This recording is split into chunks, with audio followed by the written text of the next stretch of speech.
कोई कुछ खाना दे दो, मेरे बच्चे भूखे हैं, कोई तो खाना दे दो। एक सुंदर से वन में टूनी चिड़िया अपने बच्चे के साथ रहती थी।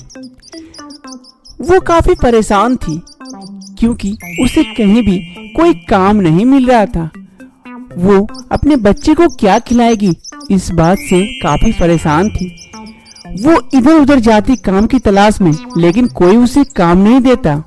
ऐसे ही दिन बीतने लगे। एक दिन टूनी चिड़िया घर से निकलकर काम की खोज में इधर उधर भटक रही थी। तभी उसे एक जगह उसे दिखता है कि सभी चिड़ियाएं काम कर रही है। उसे लगता है कि यहाँ उसे काम मिल सकता है।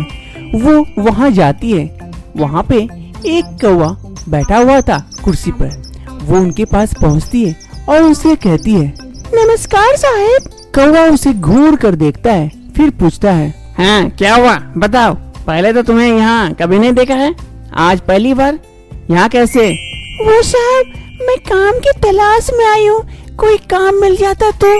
देखो यहाँ कोई काम हम खाली नहीं है, तुम जा सकती हो।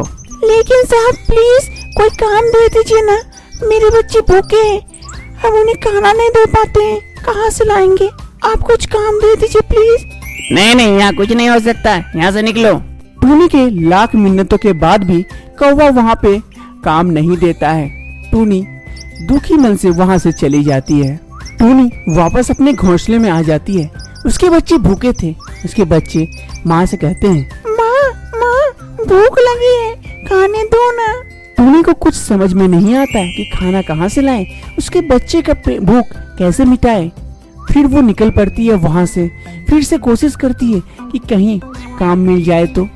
टूनी चिड़िया को और कोई रास्ता नहीं रहता है अपने बच्चे की भूख मिटाने के लिए। वो अंत तक भीख मांगने लगती है। वो एक जगह एक लकड़ी के टुकड़े के ऊपर बैठ जाती है, एक कटोरी लेकर, और सबसे भीख मांगती है। अरे कोई कुछ खाना दे दो, मेरे बच्चे भूखे हैं, कोई तो खाना दे दो। ये अमीर बस्ती की चिड़ियाएं थी। जिसके घर में खाना बच जाता था वो आके टूनी के कटोरी में डाल देती। ऐसे टूनी का भी पेट चलने लगा और ऐसे ही दिन बीतने लगे। एक सुबह की बात है, टूनी चिड़िया वहाँ बैठ कर भीख मांग रही थी। अभी तक उसे कोई भी खाना नहीं मिला था। तभी ऊपर से कालू कौवा गुजर रहा था। वो गुजरते गुजरते उसके पास से पैसों भरा थैली गिर जाता है और उसे पता नहीं चलता है। वो कालू कौवा आगे बढ़ जाता है। टूनी चिड़िया को वो थैली दिखता है।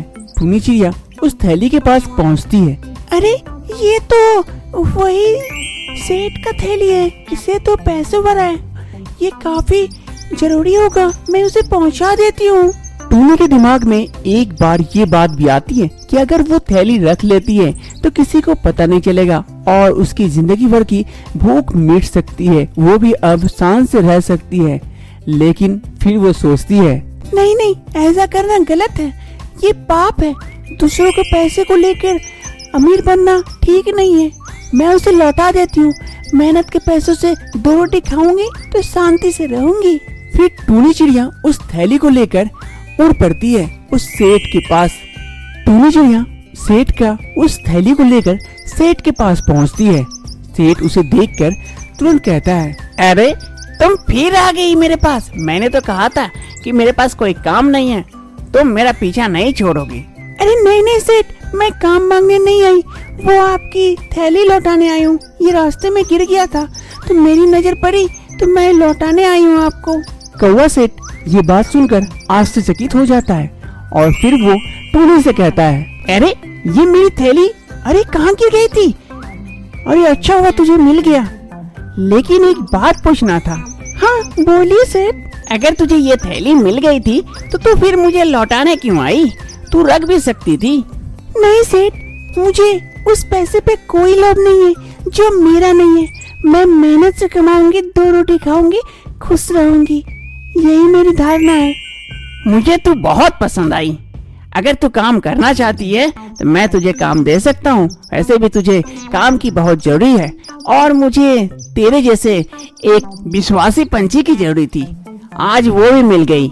सेठ टूनी से खुश होकर उसे काम दे देता है।